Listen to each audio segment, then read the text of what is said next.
Welcome into another edition of the Hops and Spirits podcast. I cannot believe that we are through April. We're basically a third of the way done for the year. That's crazy to think.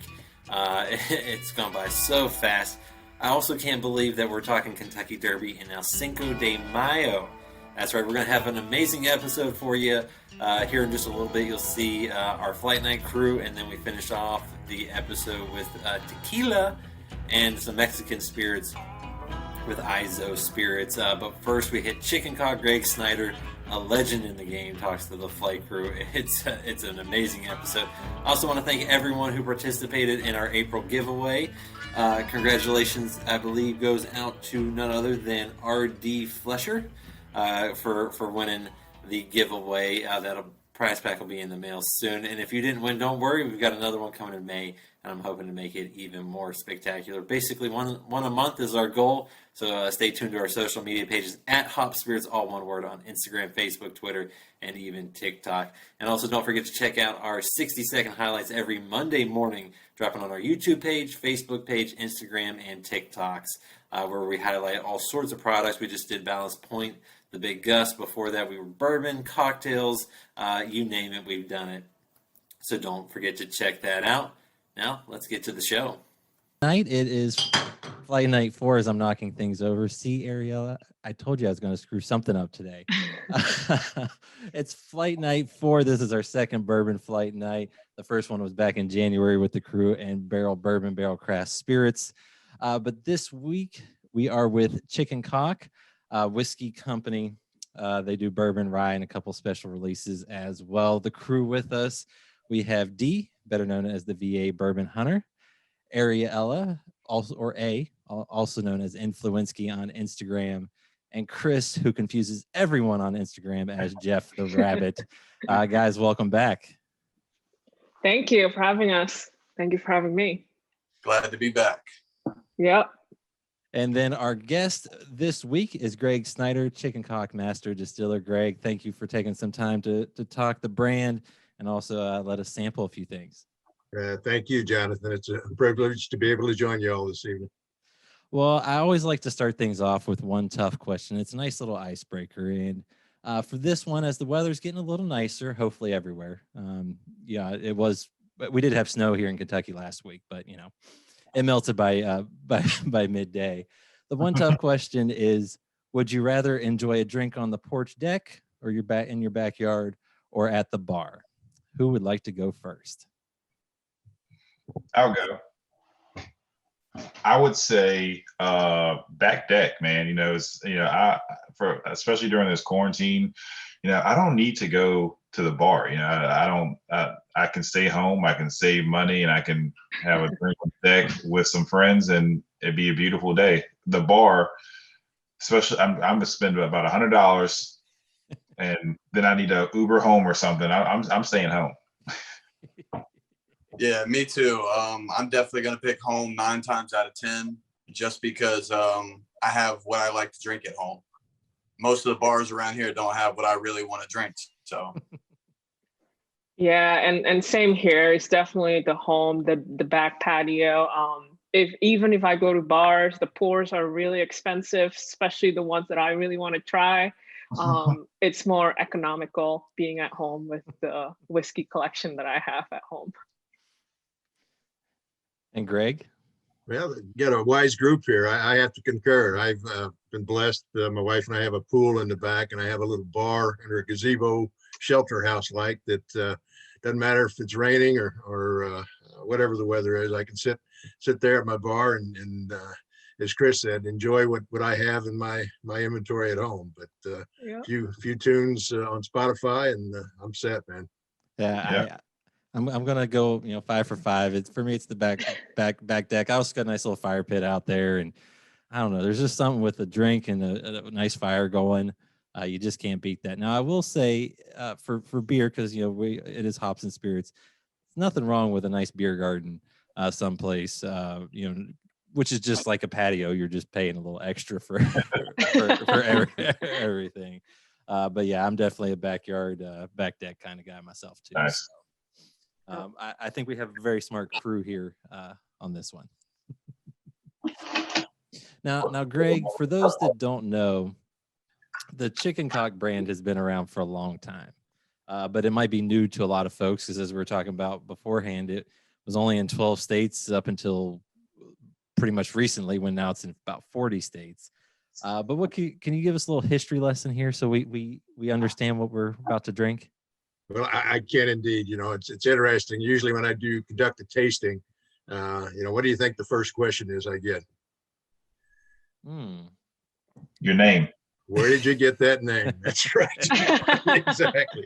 It's some people have a lot of fun with the name, but I tell people, I didn't create the name. The name actually originated with the brand in 1856, when the distillery and the brand began in Paris, Kentucky. A gentleman by the name of James A. Miller actually built the distillery and started the brand. And as the story goes, he was making a whiskey that he felt was worth crowing about.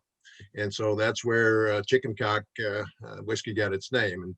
And people need to remember, back in 1856, Americans were still using the Old English language. And the term for a male chicken, or what we call nowadays rooster, which term rooster didn't come about till the late 1800s, early 1900s. But back in that day, a male chicken was called a cock. And so that's where the name originated. But the brand did well. Several years into it, actually, Mr. Miller passed away. And he had a very loyal clerk by the name of George White that he left some money to. Wasn't enough to acquire the distillery, but Mr. White picked up a couple of investors and they bought the distillery and kept the brand going. And if you ever get down to Bardstown, Kentucky, there's a museum down there called the Oscar Getz Museum. Jonathan, you're from Kentucky, you may be familiar with it, but they have the entire history of the whiskey industry in Kentucky. And there's some old pre-prohibition bottles of a lot of different brands, but there's some old pre-prohibition bottles of Chicken Cock as well. And one of those bottles you'll see on the label, it says the famous old brand, James A. Miller's Chicken Cock whiskey. And so anyhow, they kept the brand going. The brand did well up until Prohibition. Like most companies, they had to shut the distillery down. And the brand was actually sold to a company up in Montreal, Canada. And that company actually ended up becoming Joseph E. Seagram & Sons. But that distillery up in Montreal, they actually made a rye whiskey. And they would bottle the rye whiskey under the Chicken Cock label, and they would take that bottle and they'd seal it in a tin can. That tin can actually protected the bottle when they would bootleg it back across the border in the United States. Nice. And so it showed up at a lot of speakeasies, but one of its claims to fame, it was actually the house whiskey, and probably the most famous speakeasy during that time era, the Cotton Club in Harlem, New York. And there's a book about Duke Ellington, and Duke Ellington actually in his memoirs, he talks about Chicken Cock as a house whiskey at the Cotton Club. And so wow, that's neat. It's a lot of neat history. Close to the end of Prohibition, National Distillers acquired the brand and brought it back to the U.S. because they had a medicinal alcohol permit. And so they can make medicinal alcohol. So they started the distillery back up and actually bottled Chicken Cock whiskey with the medicinal alcohol label. Likewise, down at the Getz Museum, there's some of those on display as well. So Prohibition was repealed. The brand grew and did well up until about the 1950s. In the 1950s, distillery had a fire and it actually burned to the ground. And the company that owned it at that time decided not to rebuild, and the brand just sat idle up until 2012. The founder of Grain and Barrel Spirits, a gentleman by the name of Matti Antila, Matti actually was looking for a brand that he could buy the rights to and bring it back. And so he did a lot of research, ran upon the history of this brand and thought it was a pretty cool story. And so he acquired the brand rights to Chicken Cock whiskey in 2012. He had a vision, but like most business strategies, companies need to generate a cash flow. And so to generate a cash flow, he was acquiring some pretty young whiskey, and they would put some flavoring in it, and they'd actually put it in a metal bottle and started out selling it as a flavored whiskey. Then he came along and decided to make a bourbon and a rye. And there again, he didn't have a distillery, wasn't working with anybody at that time. And he was buying some 6-month-old whiskey, and they were trying to go through an accelerated maturation process. But they came out with Chicken Cock Heritage, which was a bourbon, and a Chicken Cock Bootlegger, which was a bourbon and rye. Now, for me, it's okay if you want to make a mixed drink, but as a sipping whiskey, nah, it just doesn't quite cut the mustard. So, and Monty realized that, but it served its purpose. They generated cash flow, but he had a vision to resurrect the brand back to Kentucky and bring it back to its high quality prominence that it once had many, many years ago.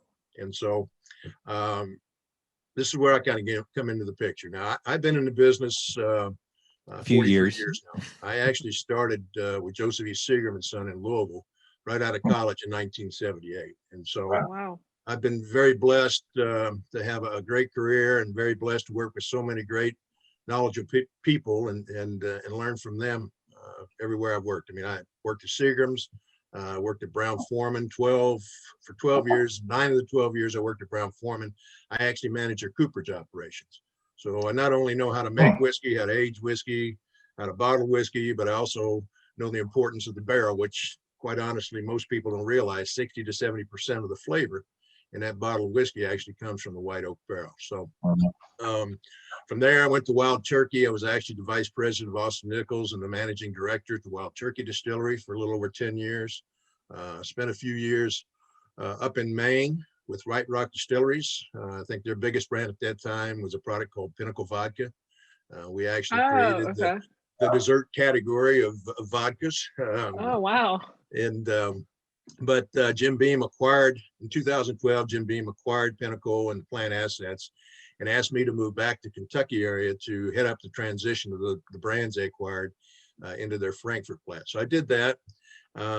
Was there a little over a year, and then I got an opportunity with a company down in Bowling Green, Kentucky called Western Spirits. You may be familiar with Bird Dog Whiskeys, Calumet Farm Bourbon, Sam Houston Bourbon. That's some of their products. But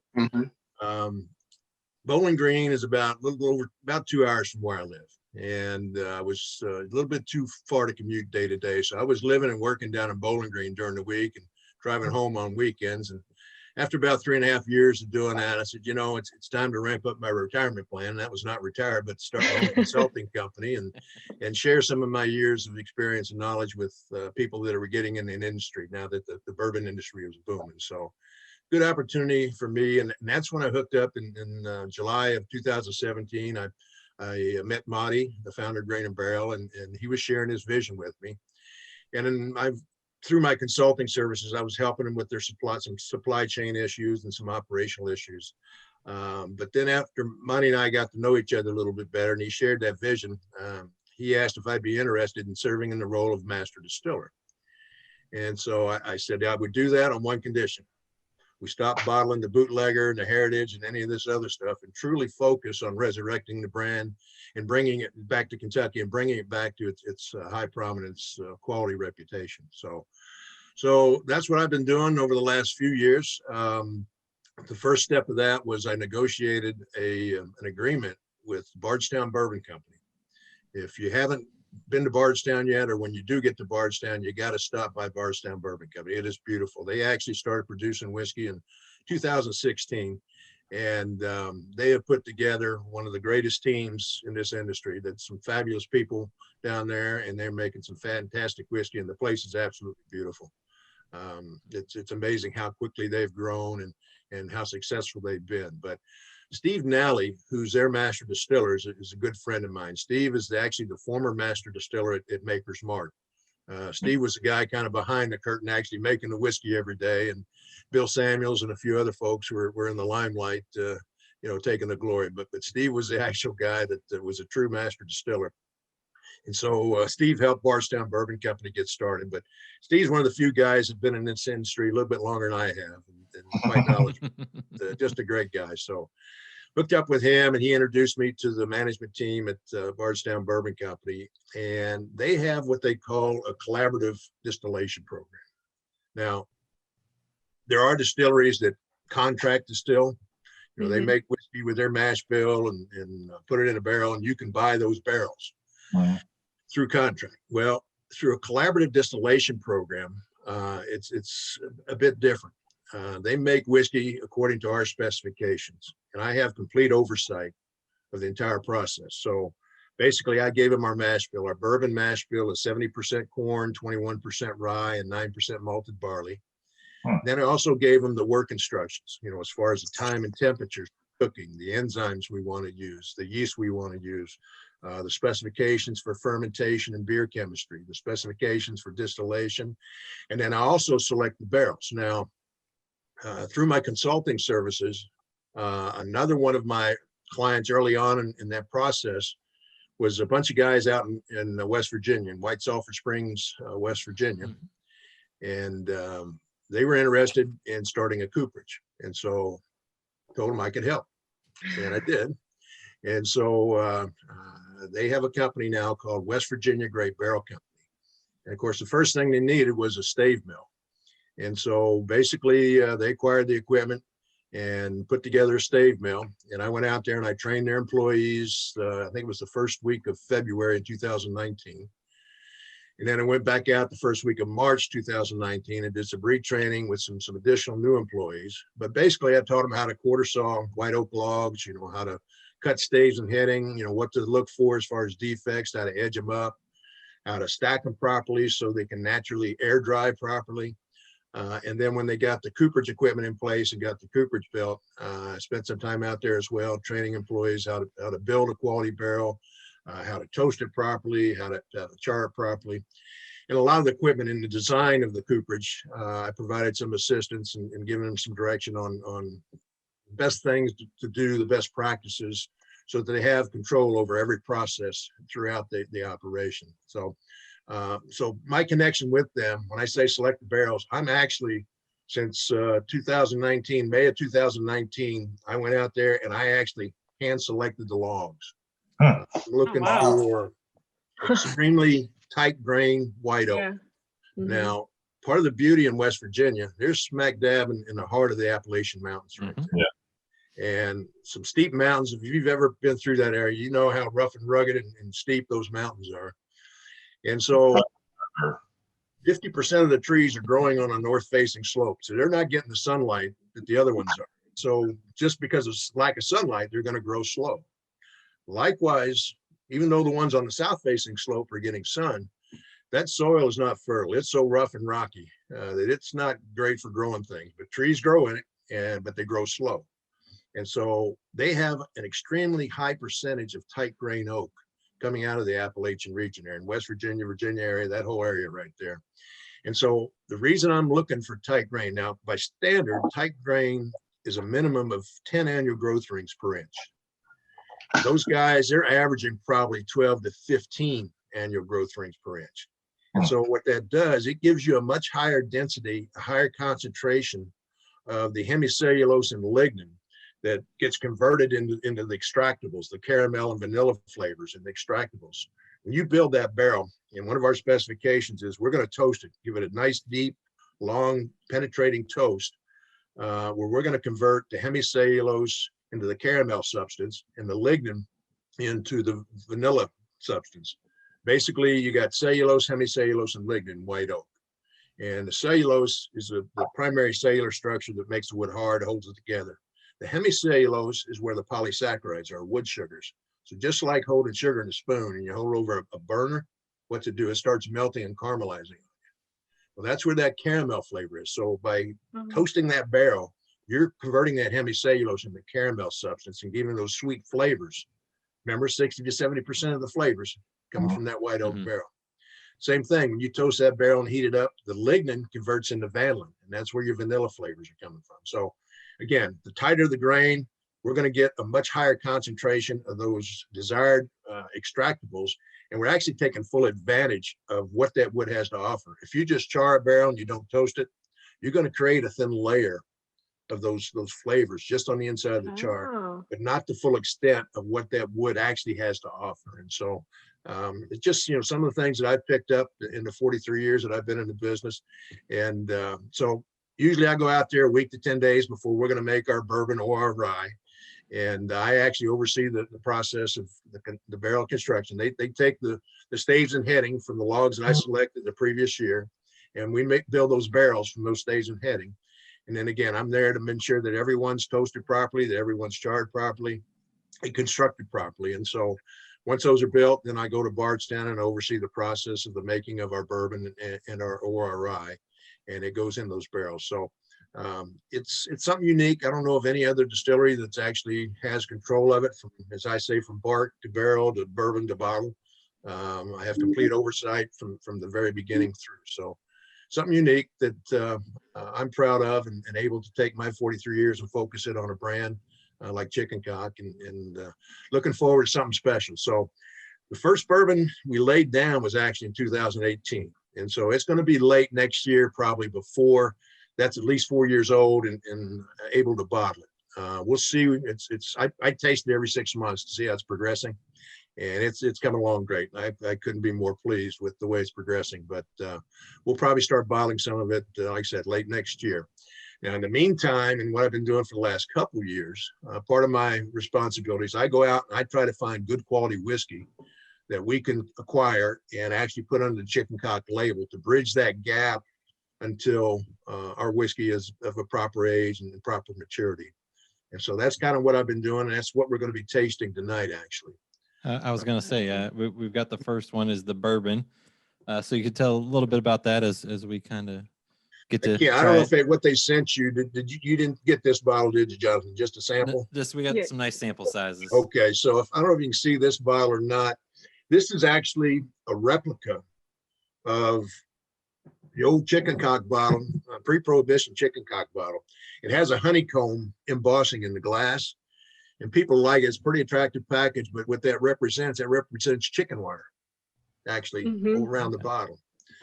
Gotcha. We actually have two style bottles. Our limited offerings are usually in a little different bottle, but it's also a pre-prohibition. Of course, back then they were pint size. Now these are 750. We just blew them up to a 750 size and made replicas of the original bottles. But so the first one we're tasting, this is actually a blend of some 6-year-old and some 15-year-old. So now, usually when I do tastings, I don't like telling people what I smell, what I taste, because it kind of plants a seed and people say, oh yeah, I get that. No, I want you to smell it, you to taste it, and you tell me what you're getting. And then, because everybody's different. That's what I tell people in tasting. Correct. It's not an exam. There is no right or wrong answers. What you smell or what you taste is going to be totally different from what others smell and taste. What are you picking up on the nose? Any suggestions? Honey wafers, vanilla wafers. Yeah. Some green in there. It's like the rye kind of poked up a little bit. I'm thinking this is like at least like 10% rye or even higher. I could definitely smell the rye. 21% rye is what he said, I think. Well, no, that's our mash bill. Now this is a blend of 6-year-old and 15-year-old that we acquired. Gotcha. So let's see, the rye, one of the mash bills, it was it was 78.5, 13% rye and 8.5 malted barley, and the other was 74, 18% rye and 8%. Ah, okay. So yeah, you get a little rye notes here, Pop. I don't particularly, but There's like a hint of vanilla, Mm-hmm. but it's so like Ariella said, there's so much honey on there that like that's it's like overpowering. Which is I always say I have a sweet tooth, so that's always. there's Right like like lemon, like citrus kind of smell as well. Notes, yeah. Yeah, little citrus too. notes. Yeah. Like lemon rinds, that kind of bitterness. So when I tell people the best way to smell it is after you drink it. That empty glass, it's got some great smells, and now after the alcohol's kind of dissipated, man, those smells really come out stronger. But Oh.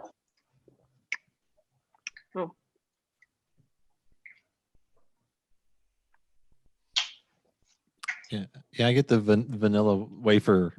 That's kind of what I'm kind of stuck on right now. Could be because I had some of those earlier too. I don't know. Yeah, sometimes like the food that you ate before would impart on your palate that day. Yeah, it's a good I blame a small too, child. Yeah. This is actually kind of unique because with the he said it's a blend of the 6 and a 15-year, blend, but it's not super oaky. A lot of times you get up to that, that 12 year mark, you get a lot of oak, and I'm not a huge fan of it hits you in the face, and it could be because you blending with the younger one. Maybe it's just a real good balance of that. It's like you still get the oak, but it's just like just enough. Yeah, I think you're spot on, Demond. The 15-year-old that we ended up using, typically a 15-year-old could be way over oak. It's like tasting liquid oak. This 15-year-old that we selected, it was actually on the lower floors of the Rick warehouse, and typically it'll age slower in a cooler climate in the Rick warehouse. Basically, I don't know if you've ever been in a Kentucky in a Rick warehouse in Kentucky, but they're basically 6-7 stories high, metal clad, 3 tiers per floor. And what happens is that the ethanol vapors are heavier than air.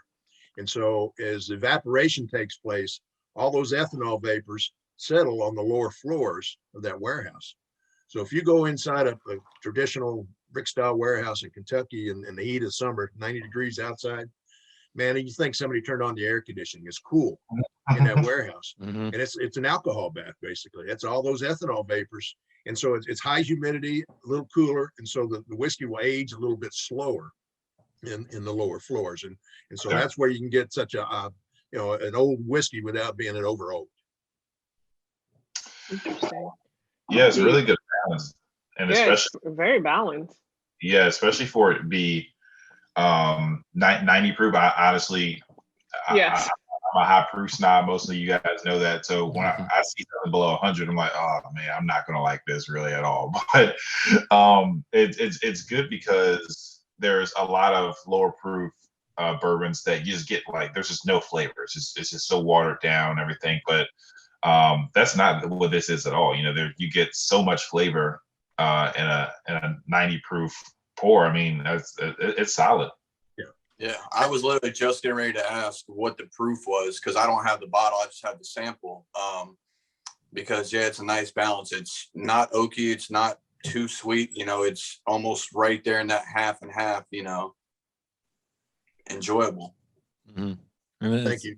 Really smooth for my palate too. I wasn't real sure. I'm always like a little touch of water for me. That always ends up being what I end up going with. Well, and that little water, it can open up some of the flavors as well sometimes. But both of these are 90 proof. And to your point, Damon, it's one of the things that I try to do is when because I tried these at 80, 86, 90, and higher. And what I try to do, because every barrel of whiskey is different, every batch of whiskey is different. And what I try to do is I start knocking it down, proof point at a time, until I get to the point where that alcohol burn kind of subsides. And the caramel, vanilla, and all the great flavors overtake that profile. Yeah. And so you don't get so much burn. You still get a nice little warm Kentucky hub. Yeah, you do. You do. Throat. Yeah. But it's not burning. It's not burning your esophagus all the way down. So, but yeah, to me that's the proper balance when you're proofing. And both these samples you're tasting tonight are both 90 proof. Actually, that was a sweet spot on these. So just on the 20, is this a 2020 release then, and is 2021 going to be a different blend, or like how are you going to, do the consistency on each year? Yeah, this came out actually late 2019, I believe it was. Okay. In 2019, and then 2020, and probably late next year. When our whiskey becomes of age, because we still have enough in inventory, hopefully to bridge the gap until we get to that point of late next year, and we can start using some of our own whiskey. Depending on how it matches up and flavor profile, we may do some blending with some older stuff to kind of create that balance and transition into our flagship profile down the road. Okay. So I was just about to ask you that because I've actually been having random conversation with bourbon friends about the brands that are using they're sourcing their barrels until their stuff is being aged. Now I was wondering, like, this whole week I was like, I wonder how they make that transition, because you have people who are fans of what you have in your bottle now, then now you have a completely different mash bill. But you answer that. I think that's a smart move. Well, it's a logical move, number one, because you're right. You create a fan base out there, and the last thing you want to do is just totally leave that fan base or disrespect that fan base by changing the taste profile so dramatically that you just shot yourself in the foot, basically. And so we don't want to do that. And it's there's a lot of tasting, a lot of analysis that goes with that process. But I'm confident with what we've got aging. My goal is to come up with something actually more flavorful, more higher quality than what we have offering right now. That's the ultimate goal, and I think we're on track to do that. I was gonna say it's a good start with what you got going now, because that was I usually go a little higher than 90 proof, maybe not as high as Damon. 150. Yeah, That's, yeah. But no, I thought I it was kind of nice not to have that big burn, but it's still some there. Like you said, Damon, there's still flavor there, and a nice flavor, and I thought that really stood out. Again, to kind of talk to that point a little bit more, when Chicken Cock, before I actually got involved with them, in 2016, the brand was celebrating its 160th anniversary.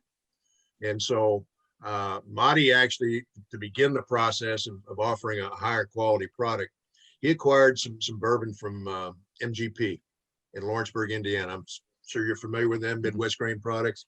Yeah. Never heard. Never heard of them. That big sorcerer. Well, I can probably sit here and name you 40 to 50 brands that use MGP bourbon to this day. So, good whiskey. No question about it. It's good whiskey.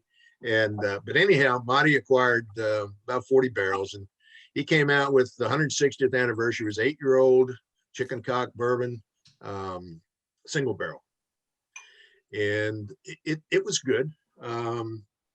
Actually very good. And what's amazing is there were a lot of other companies that were buying and bottling that same whiskey. Now, some won double gold medals at competitions, some didn't. Same whiskey. Yeah. Well, why is that? Well, it's because what they did with it. Some do single barrels, some do small batches, some offer it at 100 and some odd proof, some offer it at 86 proof. Depending on what you do with it, is going to go a long way in the quality that you achieve. And so the point being is that, you had all this same whiskey coming from the same place, but yet totally different as far as the quality spectrum goes. So. And then before we get to the rye, I'm curious what drew you to them and Chicken Cock and kind of that vision, because obviously you've had a hell of a career. We'll talk about that a little bit here after we taste the second one. Because for folks that are whiskey lovers and bourbon lovers, you've had your hand in some big releases and lineups. What drew you back into the game, so to speak? Back into the game? I never left the game. Well, I know, but I mean, back being a master distiller, I guess I should say. Well, I never held the title of master distiller. I actually had master distillers who reported to me in a number of my positions. And again, it's not about so much, I work for them or they work for me. It's you learn from the people you work with. Doesn't matter where you're at on the ladder. You learn from those people. And again, I've been very blessed. Every place I've worked to learn from people. And so the relationship with Chicken Cock.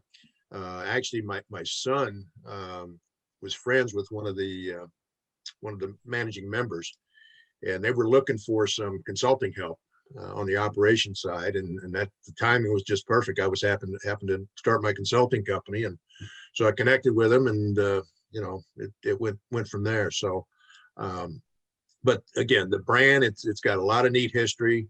I think it's got a tremendous future to grow upon. A lot of people buy it just because of the name, to have some fun with it, which is okay. But my goal is to buy it because you really like it and think it's a high quality whiskey. And again, I'm thrilled that we're on that track, and can't wait until ours starts coming out of the barrel in Bardstown and into the bottle. So. I did have a question. What was there a specific reason why you guys decided to go the Bardstown partnership route? It's just so that you didn't have to do your own brick and mortar at the time. It's just financially. Yeah, it's a financial decision, Demond. It's a typical business strategy that a number of companies have adopted. Grain and Barrel Spirits is a really, really small company, and this industry is as you all are aware, is pretty investment intense. Okay, you got to have investors, and if you're expecting to make money right off the bat, you got to have patience. Because you got to let that whiskey age, and it takes time and patience and a lot of money. So, but again, being a small company, they don't have the production facility assets, and so it was made more sense given the situation to tap into some of those opportunities. And of the options, Bardstown Bourbon Company was by far the best option. And from an exposure, they're right on the Bourbon Trail. I mean, it's easy to get to. Right off the Bluegrass Parkway, for those who are familiar with the area in Kentucky, and it's a beautiful facility, and just keeps getting better. Yeah, it's nestled in what Bardstown calls themselves, what, Bourbon Capital or something like it. They do refer to themselves as the Bourbon Capital of the world. That is correct. So I mean that seems very, very fitting to be there, and obviously we've got two that we're trying. The rye is up next, so you want to talk a little bit about the rye? Yeah, so let's talk about the rye. Again, it's a little bit same bottle, but it's actually a green label. You can tell that versus the dark blue. And again, this is 90 proof. Now I can be a little more transparent on this one, which I'm a big believer in transparency, but this was part of our collaborative relationship with Bardstown Bourbon Company. This was actually produced at Bardstown Bourbon Company. Yeah. And for years, I wasn't much of a rye fan. When I was managing director at Wild Turkey Distillery, we made a rye back then, didn't make a lot of it, but it had like 35-36% corn in the mash bill. And there was just a harshness of bitterness to that rye that didn't sit well with my palate. So I wasn't a big rye fan. But when I started going out and looking for a good quality rye and ended up going with Bardstown Bourbon Company, some of these 95% rye, 5% malted barley ryes, I found it absolutely fantastic. I mean, just some of the characteristics and right now, not everybody's a rye drinker because it is a different animal altogether. It really is. And it's again, this was 95% rye, 5% malted barley. We just laid down another 200 barrels of it the first week of March. And so, again, I just the nose on this. What are you getting on the nose? I got apple, huge apple. There's something that I'm smelling, and I just can't figure it out. And I know that as soon as I log off of here, I'm going to figure it out. But yeah, it's apple for me. Definitely, I get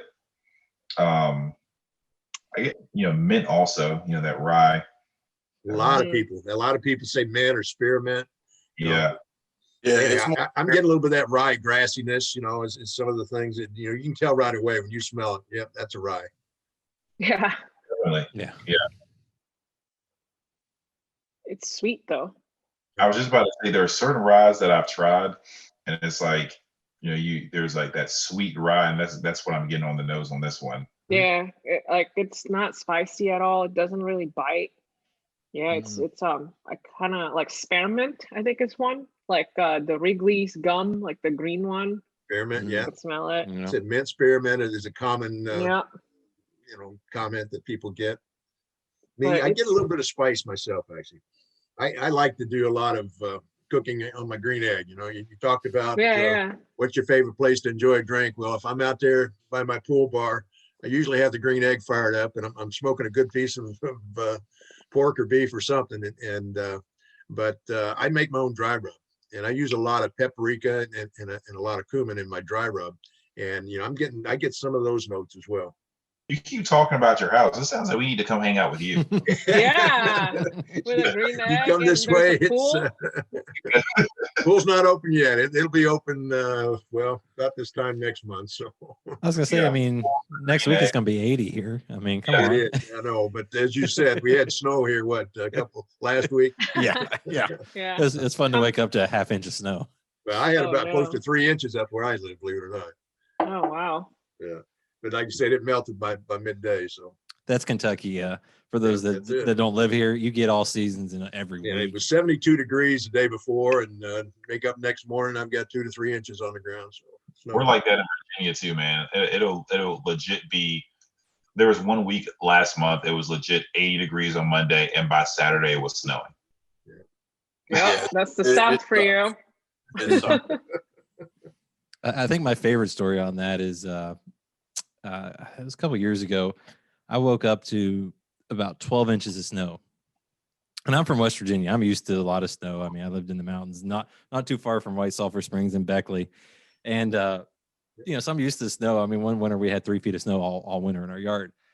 But 12 inches in Lexington, Kentucky shuts everything down. Well, by midday, it had all melted. I had never seen a foot of snow melt in 6 hours in my life, and it was all gone. You would have had no clue if you came in that afternoon that it snowed. But that's Kentucky, the South, right on that border, that South borderline. Yeah. It's nuts. So what are you tasting? Any comments? Tasty yet? You definitely get that sweetness in there. The spice kicks in a lot more on the palate than when you actually taste it on the nose. A little bit of heat, nothing too crazy though. I think for both of these, actually, I mean, maybe I'm crazy, but I feel like they both actually drink a little bit. Like, if I would have not known it was 90 proof, I probably would have thought they were both probably around like 100 proof. That's not a bad thing. It's just, I think it's just something that's super unique about it, because it's just, once again, when I think 90 proof, I think something that's, it's not going to, it might be smooth, but you're not going to get much complexity. You're not going to get much taste. But I mean, even on the nose and on the front palate, you get, it's almost like an explosion right off the bat, honestly. Yeah, it's very sweet. The palate is very sweet. All I could think about is this is a great, porch sipping or like back patio in the summer with an ice, or it's Kentucky Derby time, right? So we could make some mint julep with this rye. I think it will be like really good. I think the mint is on the palate. It like really complements really well with the honey, the very sweetness, kind of palate, and the finish is really sweet as well. This one actually for me is like the finish is shorter than the bourbon. The bourbon I could see it being like 100 proof. This is actually a 90 proof for me. Yeah, this is definitely a little bit sweeter than some of the ryes that I've tried before. I mean, I haven't had a ton of ryes, but this one is on the sweeter side to me. Not in a bad way. I feel like it is. I feel, and I'm not a rye guy very much at all. I always say I like 1 out of 6 or 7 ryes. Chris and A, they know, like, I'm just like, get it away from me. But this, the sweetness in here is almost like a really good introductory rye. Something where I agree. Agree. Rye, so this isn't super overpowering or anything like that. It's just like, what? I know you say you're not into rye. Let's try this. It's funny. Let's try this chicken cock. This rye. Let me see how you feel. It's like a good ease into it. I mean, it's solid. Yeah, that's what I was gonna say. It's a nice introductory one. I think it's because it is on the sweeter side. Which I like. I'm kind of like the Mon. I have a little bit of a sweet tooth and prefer much sweeter on any of the bourbon or anything that I have. And this is not finished in anything, right? This is just American oak on. This is just straight rye. It's not secondary finished at all, right? And then the sweetness again, to me, that's part of the. I get the spiciness, and you said a little heat to mine. A little peppery notes, on the tongue. But then that caramel and vanilla and sweetness of the oak really starts to come on the back of the tongue and the back of the palate a little bit. And you're right, the finish is Ariel. It's much shorter than the bourbon. I like my whiskeys either neat or on the rocks typically.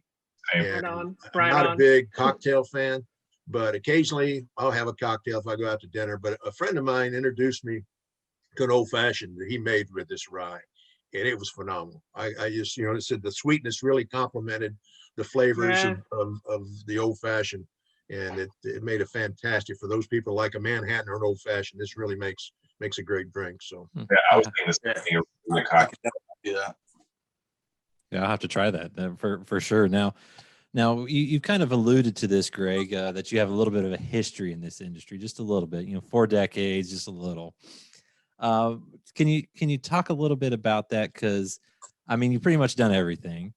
And I think one of the coolest things or maybe not the coolest thing, but one of the things that I found really interesting was you were pretty much instrumental in launching, for Wild Turkey fans, the Russell Reserve line. Yeah. I'm a fan. I'm a Yeah. fan. Well, I'm a fan too. And I actually created the Russell's Reserve brand, actually. That's so cool. That's Well, awesome. Wow, that's awesome. It's a great brand, and they've done a great job with it as far as extending the different offerings that they've got now. And I actually had some friends that did a barrel pick on Russell's here a while back, and I did a podcast with them. Some guys from Brazelton, Georgia, podcast with them yesterday. They're called BS and Bourbon. You may be familiar Oh with them. yes, BS and These guys Bourbon. are crazy. Yes. They're wild. They're wild. But anyhow, I met them down at the Bardstown Bourbon Company and gave them a quick tour, and we did a little sampling of what we have aging down there, and did a quick follow-up podcast. I was down in the Atlanta area here a couple months ago and did a podcast with them and met those guys. But anyhow, back to the story of Russell's Reserve. Yeah, I started there in March of 1998. And Pernod Ricard owned Wild Turkey at that time. And I hadn't been there a couple months, and the folks at Pernod Ricard says, would you mind taking a look at our barrel inventory? We think we have too much whiskey in the warehouse. I said, well, I can do that. I said, but I need to know what your sales forecasts are going out into the future. And they said, well, just figure 2% growth on all the Wild Turkey brands out for the next 3 years. And I said, well, that's great, but you have brands that are at least 12 years old. So I need to know what your sales forecasts are out for the next 12 years. That's part of the beauty of this industry. We don't have crystal balls, and we're not clairvoyant, and it's difficult to predict what you're going to sell 10, 12 years from now. Correct. Because you got to be making it now, so to be a proper age out at that time frame. So anyhow, they said, well, just figure it, to keep it simple, figure 2% on all the different brands. Back then we had the 80 proof, we had the 101, we had the rare breed, we had the Kentucky Spirit, and then we had a 12-year-old that we sold internationally, and then a few other products. But in some 8-year we sold international. So anyhow, I in my previous experience, I created a Excel spreadsheet. It's called a distillation or liquidation distillation model. And basically it takes your inventory by year, what your barrels are, and it factors in what the yield should be given the age of it, due to angel share. And you figure out what your proof gallons are, and then you take the cases that you're going to sell, or, forecasting to sell, and plug the proof gallons you need and extract it out, and you carry it on out year after year after year after year. And it kind of shows you, kind of gives you a roadmap of, okay, here's what you got in inventory. Here's how you're going to use up those barrels.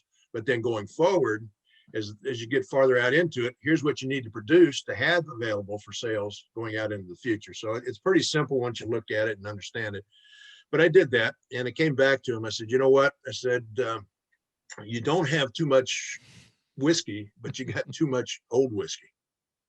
And they looked puzzled, and they said, what do you mean? I said, well, what's happened is this, and like many companies in the industry, when the bourbon industry started to decline, the financial teams kind of took a hold of the reins, and they were looking for ways to cut costs, maintain margins, because sales were declining. And so at that time, it was a finance group in New York City, at the corporate office in New York City, that was telling the distillery what barrels to pull to dump for the various products. Of course, at that time, Wild Turkey 101 was probably, 75 to 80% of the total volume that Wild Turkey sold. And so the finance group, every year they'd use 6.5-year-old bourbon for the Wild Turkey 101. Mm-hmm. Unfortunately, 6.5, 7+ years ago, they were making more whiskey than what they were selling at that time. And so they kept getting older and older. And so the next year rolled around, and the finance folks said, well, we can't use that same whiskey because it's a year older now. It's, through evaporation, there's less whiskey in it. And we had to pay another year of ad valorem taxes. So the component cost is going to increase. We can't increase our component costs. We got to maintain our component costs, if not decrease it. Well, guess what?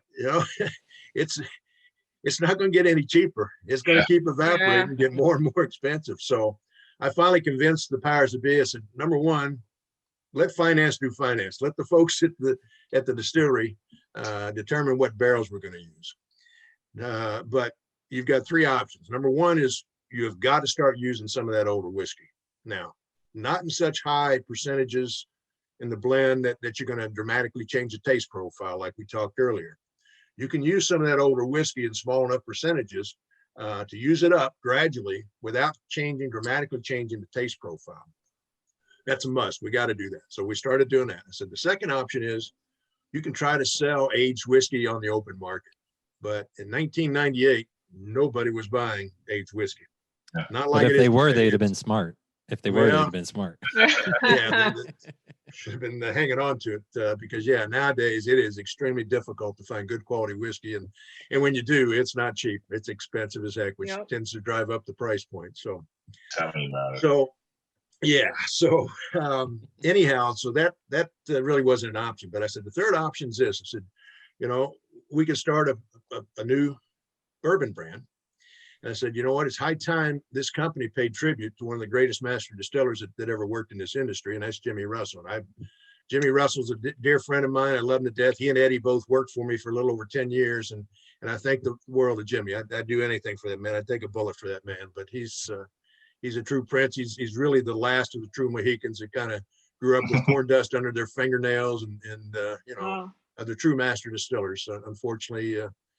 Guys that were good friends and friends of mine, Booker Noe and Elmer T. Lee and Parker Beam, those guys have since passed, but their memory will last forever. And luckily Jimmy's still around with us and still hanging in there. Yeah. So, but Jimmy didn't know this.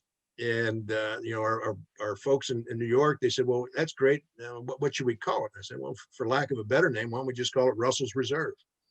They said, yeah, it's got a nice ring to it. So I worked with the marketing group to come up with the packaging and so forth and put together component costs for the finance folks. But Jimmy didn't know this. So one day I asked Jimmy, I said, we got some great whiskey, some bourbon up there on the 4th floor of B Warehouse. I said, you mind grabbing a sample of that sometime today? And let's take a look at it. I said, the company's thinking about, coming out with a new brand. He said, okay. So that afternoon I had a meeting with the union at the plant there, and we were just wrapping things up and get a knock on the door, and as Jimmy opens the door, he says, Greg, you busy? I said, no, Jimmy, come on in. We're finishing things up. So he hands me a little snifter glass of this whiskey. Here's that sample you wanted to try. And I got it about a foot from my face. And man, the caramel and vanilla about knocked my head off my shoulder. I couldn't believe the aroma. It was so intense. And I tasted it and looked at Jimmy, and he just, Jimmy didn't say anything. He just kind of nodded, give me that little grin like, that's pretty good stuff. And I said, wow, that's amazing, Jimmy. And he concurred, of course. But again, he didn't know this was going to be called Russell's Reserve or a tribute to him. So later on, once we got the packaging, the original package was the tall, standard wild turkey bottle, the old wild turkey bottles. It was in the 1990s. And, it had some gold print on the bottle and so forth. But it was 101 proof. Initially, that we wanted to come out with 101 proof. Couple years into it later on, the marketing folks got more involved, and they decided to knock it down to 90 proof because they were afraid that too many people didn't like the high proof and it wasn't selling. So they wanted more of the lower proofs, which is totally flipped since then.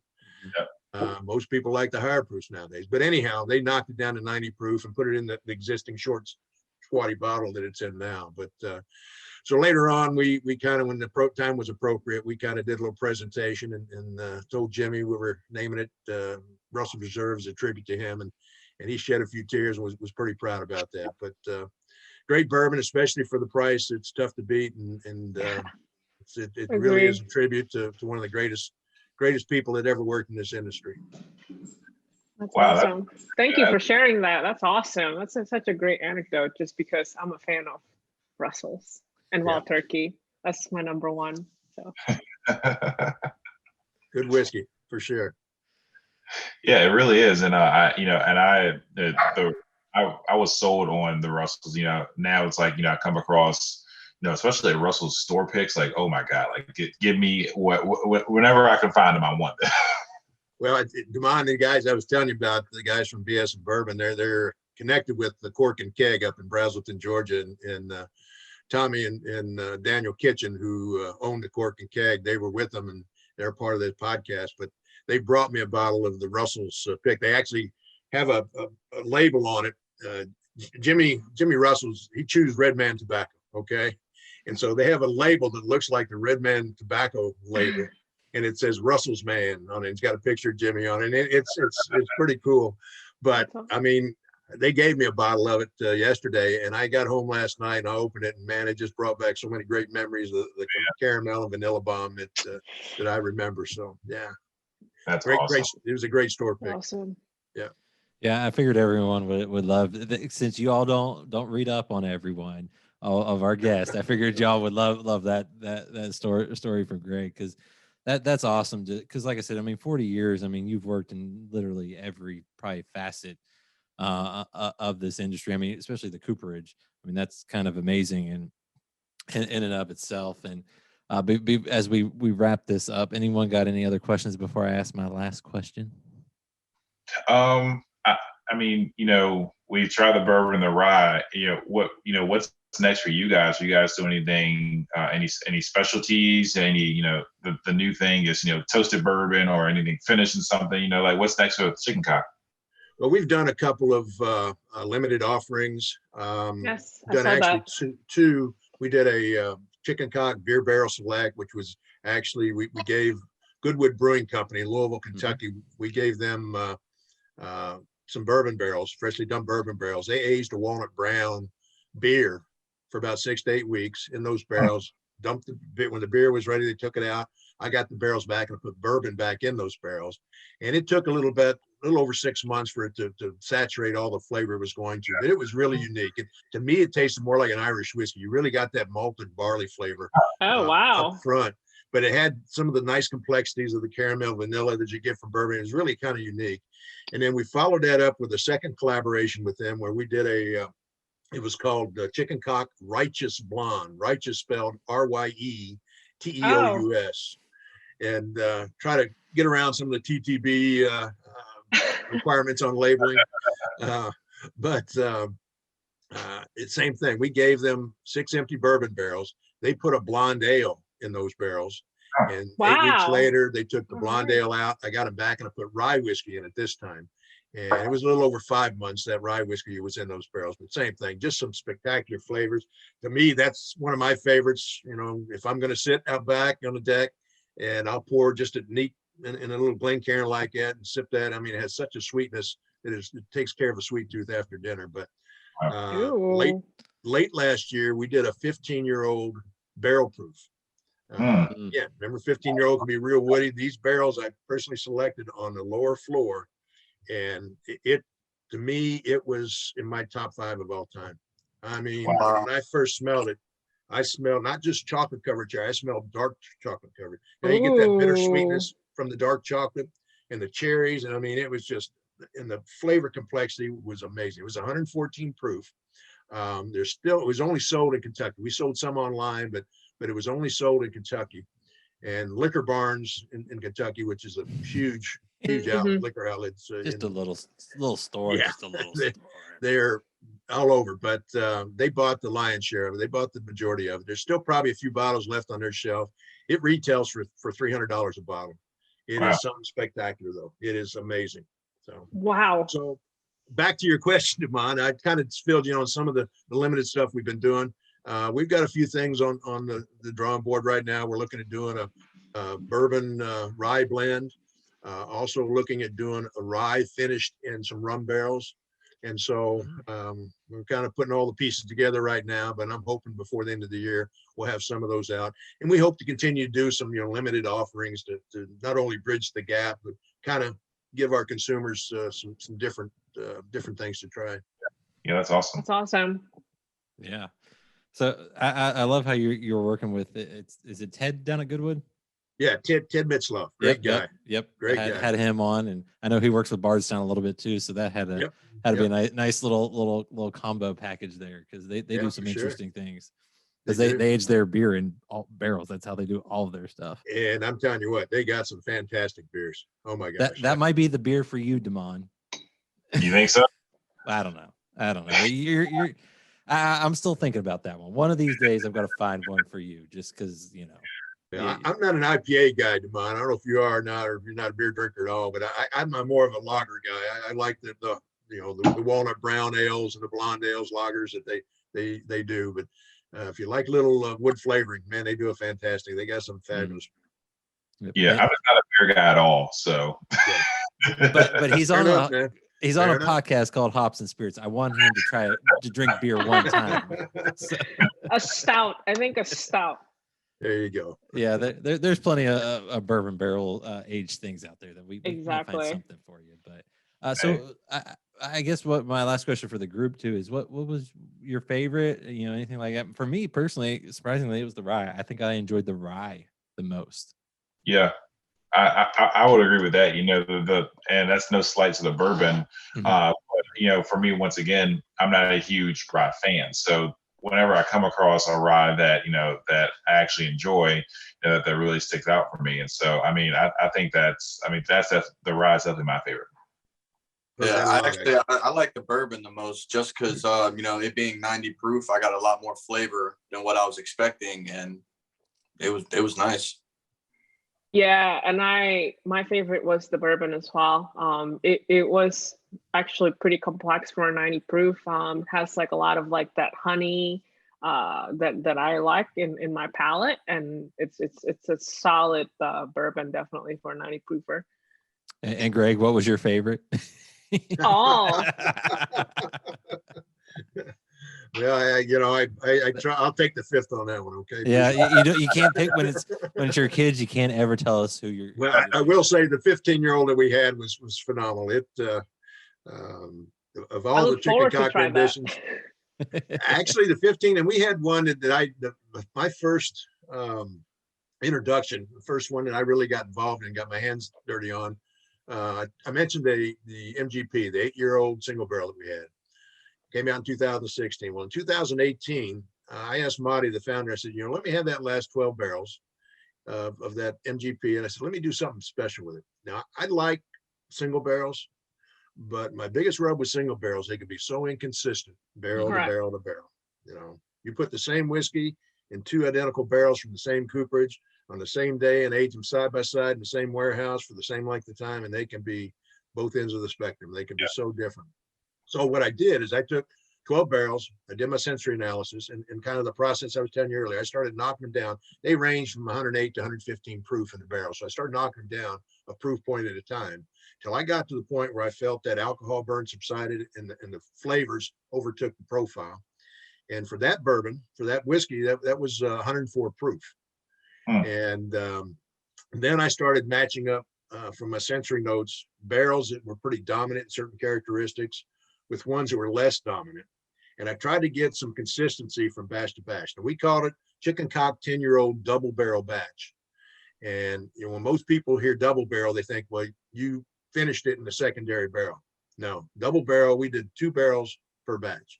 And by doing that, I was able to get the consistency, made 6 batches out of 12 barrels, and was able to get some consistency throughout the entire realm of batches, but didn't over dilute the flavor that whiskey had to offer. And it was absolutely fantastic. At 104, I guarantee at 104 proof, it was much smoother than either one of these 90 proofs. I mean, just Wow. yeah. Wow. So wow. I don't know if there's any bottles of those out there left, but if you find one, and again, I think it retailed for about $2.50 a bottle, but it was, again, something pretty special. It was good stuff. Nice. That's awesome. And Greg, I really appreciate you taking the time to one, fill us in on the history of chicken cock, also talk a little bit about your career, which is amazing. And I, like I said, I really appreciate you taking the time to just have some drinks with us. Yeah. Thank you so much, Greg. Thanks. Appreciate it. My pleasure, gang. I appreciate the opportunity to meet with you tonight and share a little bit about chicken cock. And hopefully, as we start dumping some barrels and bottling in the future, we can chat again. Absolutely. Looking forward to it. All right, gang. That was a fun flight night. Now we switch gears from bourbon and keep it in the spirits world nonetheless. And, the Derby's coming up this weekend, but next week is another special day for many people, Cinco de Mayo. And to help us celebrate that, we have Gaston Martinez, CEO and founder of IZO Spirits. Gaston, thank you for taking some time to talk about your tequilas. Oh, wonderful. Thanks for the invite. Happy to be here. Now, I usually do this. We did it with the crew earlier in the episode. We do one tough question. It may not be that tough. The question is, do you prefer to have a drink on your back patio or porch or at the bar? Which would you prefer? Oh boy, I think at the bar, I like the social part. I mean, don't get me wrong. When you have a small group, close friends, it's nice too. But especially after the pandemic, uh, I'm ready to go back to the bar and enjoy a nice cocktail and socialize. And nothing wrong with that. I totally understand.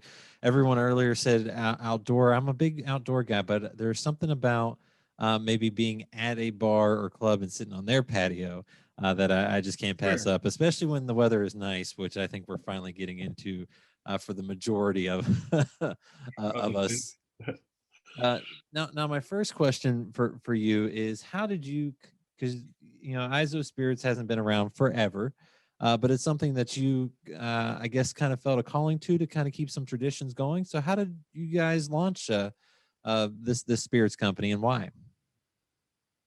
Well, I mean, everything started with our mezcal. I was born and raised in a small town called Durango, Mexico, and we have a lot of tradition there, and especially the mezcal has been there for close to 400 years, right?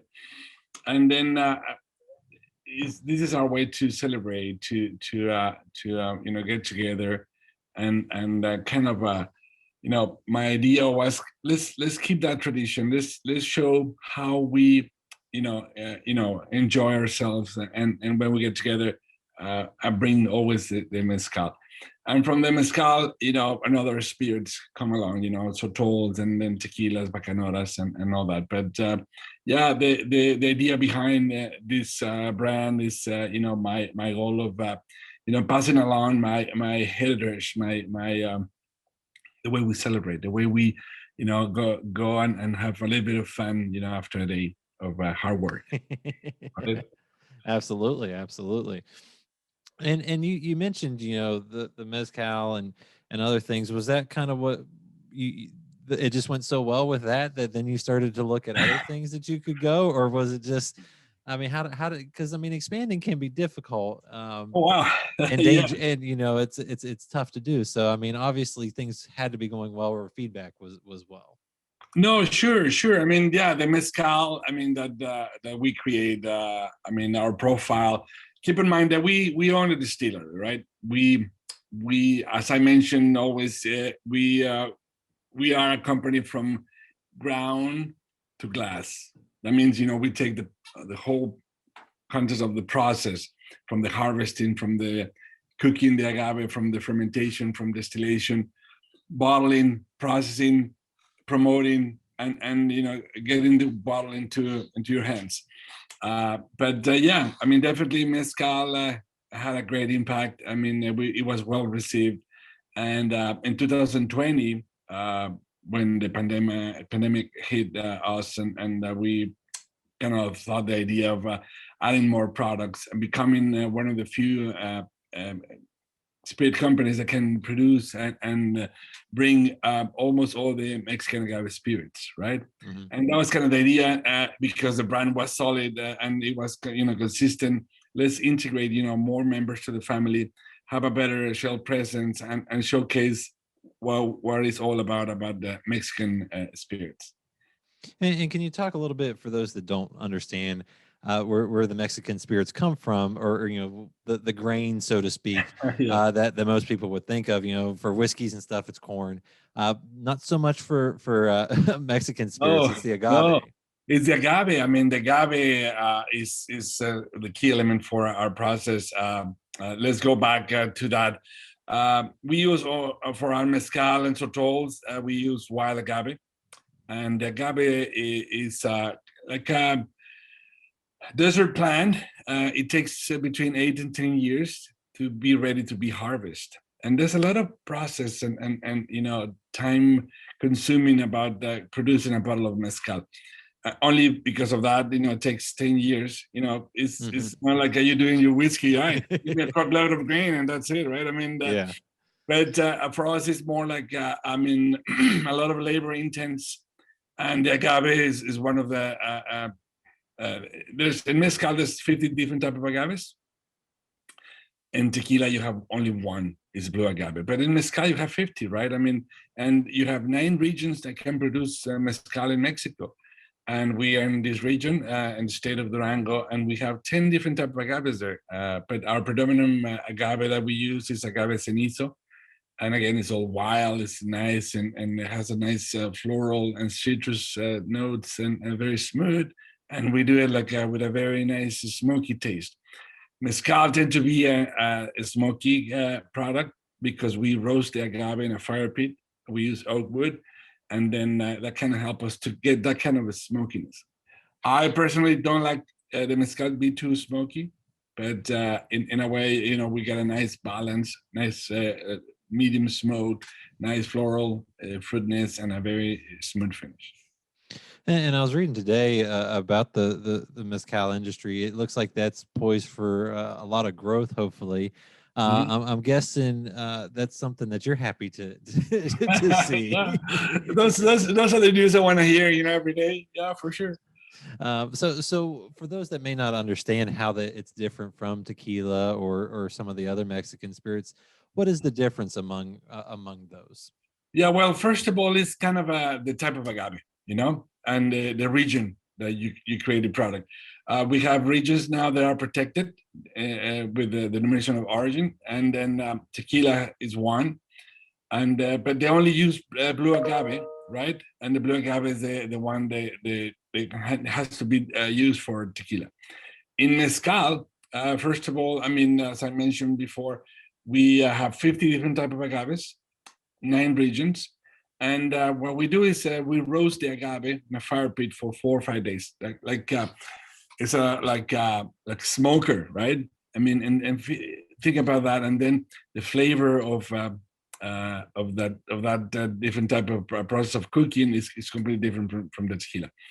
And after that, everything else is kind of similar. It's fermentation, double the distillation, and then filtration, and you have an end product. And then the one that I was fortunate enough to get is the tequila extra, which is a beautiful bottle, by the way. It is. Did you notice it has an emboss like an eagle on the label, in the front label? Oh, I did not know that. If you pay attention, like there's like a Mexican eagle right there.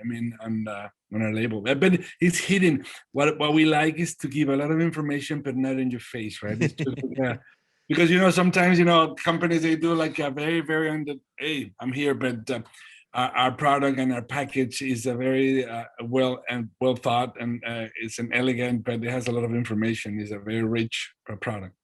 Yeah, and like you said, the bottle is just elegant because it's a kind of the similar size. A lot of now industry wide bottles can vary in terms of what shapes and stuff people want. But I feel like this is kind of that elegant look, and it's kind of got like a thicker glass that just really pops. It is has a lot of presence, and I don't know if you noticed the stopper. It's a handmade on its stopper. That means that every bottle is unique, every bottle is different, and because we made those one by one, and it's kind of our signature. And every bottle is a unique bottle. Whatever you have there, there's no 2 identical bottles, and that's pretty cool. That is awesome, and that is one thing I did notice was the topper, just how, because it's not just a black cork or anything like that. There is a cool design and that comes out of that. Now this particular tequila, the extra and añejo. Yeah, it's been a week for me with. But yeah, you need to drink, and the more you drink, the more fluent you become in Spanish. That's for sure. But it just recently won, I believe, Tequila of the Year at the London Spirits Award. That is correct. Gold medal, best in show, and the best tequila of the year 2021. Yeah, I mean, three factors are taken for that award: packaging, taste, and price. I mean, overall, we beat everybody. Yeah, and it's amazing. I was able to try it. Now, I am not the big tequila drinker in my house. That would be my wife. Happy so wife, happy house, right? I mean, exactly. So we tried it over the weekend, and it was interesting because it had a little bit of kind of I don't want to call it a burn, but a lingering burn when you're just kind of sipping it. But I still Mhm. thought it was pretty smooth on the front end. And then when we put it in a cocktail, I thought it did even more wonders in a cocktail. It just played well with some of the other flavors that you can put in and mix. I'm guessing that's what your goal is with any of your spirits, is to make them either sippable when you're just kind of sitting around with friends, or even put them in a cocktail and just enjoy it that way.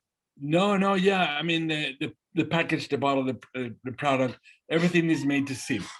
When you have a good product, I mean, that actually tastes good by himself, that is what we are always looking for, right? I mean, uh, uh, obviously, when you put some, kind of juices and all that, I mean, you create a cocktail, you might hit some kind of mistakes that you have there. Also, you can bring good stuff from spirit, right? It can work both ways. But my goal is always to bring something that is really nice, a sipping type of product, but also can be added to a nice cocktail, because you also bring a different type of spectrum in flavors and all that. It's pretty cool. Yeah, and like I said, that one raved wonders on just how wonderful it was, especially in a cocktail.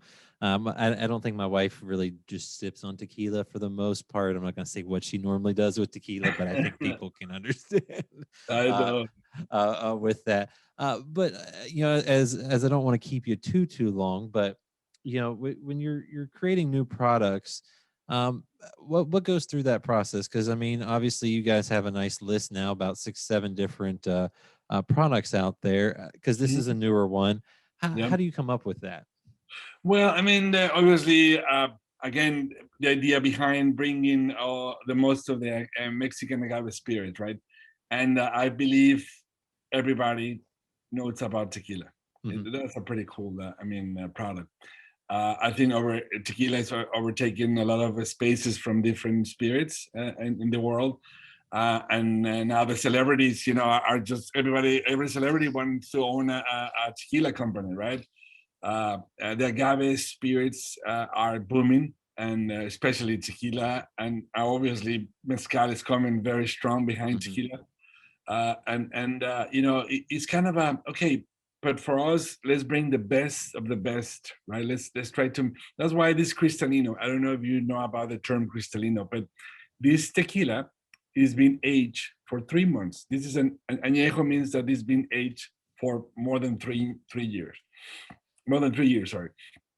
And after that, it goes to a process. We filter that with a activated charcoal filter, and we take the color out. That's why you have like a blanco tequila, like a clear tequila. Okay.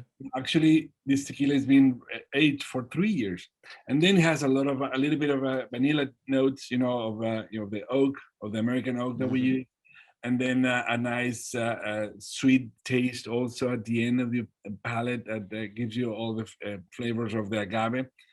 And it's a very complex tequila, right? I mean, but this is kind of the newer tequila that is coming out. And then people are more like, what is Cristalino? They don't understand you have a añejo, but it's clear. And that's why we are always trying to innovate and bring the new stuff, the new products to the market. And it's been well taken. I mean, after you sip it, you understand, like, oh, now I understand more, right? When you get that little bit of an explanation. Yeah, well, and I think too, a lot of people nowadays are trying to find that kind of complexity, or a little bit more to a flavor profile, and I think that really hits, especially with the extra anejo Viejo Cristalina. crystallina. See, You're getting there. You're getting there. if I just had confidence, I'd be okay, but I just don't. And my last question for you is, what's next for you guys? Because obviously you've expanded lines. I'm guessing hopefully expanded distribution or something like that. Sure, Or sure. what's... No, I mean, we've been. Every time we enter a new market is well received. Now we have presence in Nevada. We also have presence in Illinois, and we just got a new contract with a distributor that actually help us to distribute in New York, New Jersey, Pennsylvania, and Delaware. And next month, I think we're gonna do also a deal with a distributor in Florida, and we're working also our way to Texas. We have a little bit of presence, but not as much yet. And Mexico, the whole Mexico is doing also. We have a nice contract with Costco Mexico, and then we're gonna do a distribution through them to the whole country. Because we've been doing so well here in Costco in Southern California, in LA, in San Diego. They were kind of like intrigued if we can also provide some products to Mexico, and we did, of course. I mean, Costco is a great client for us. That's awesome to hear. And like I said, this was a wonderful bottle that I got to try, and I think you guys are doing some amazing things. And I guess since it is Cinco de Mayo coming up soon, what type of drink would you recommend folks celebrate that day with? Well, my in the line that I have well, I love all of them, but I have a few favorites. But I think the mezcal, I personally, if I'm going to do a cocktail, I will do like skinny, spicy margarita. Okay. I'm not in the sweet. I don't like too much sweet in my cocktails. And then skinny takes the agave syrup that they sometimes add, and I like a little bit of spiciness on my cocktail. And then that's and with a little bit of tajin. It's like a chili powder that you put in cream.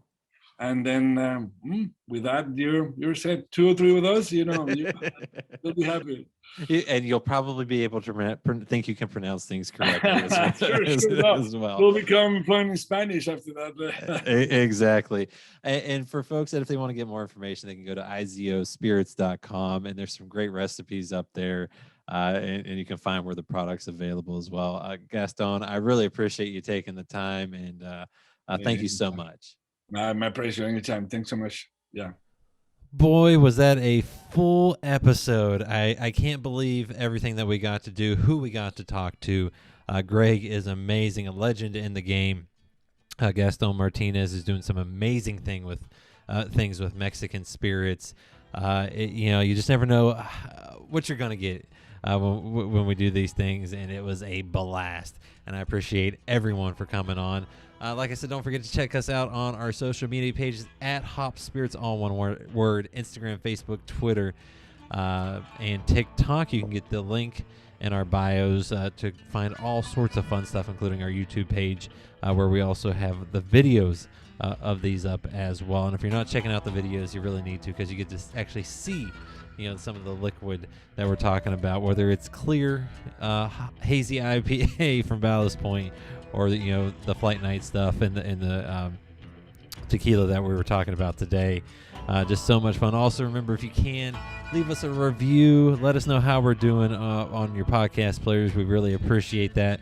We also appreciate our partner in crime at One Sip Beer Review. They're on Instagram. Check them out. Until next time, cheers, everyone.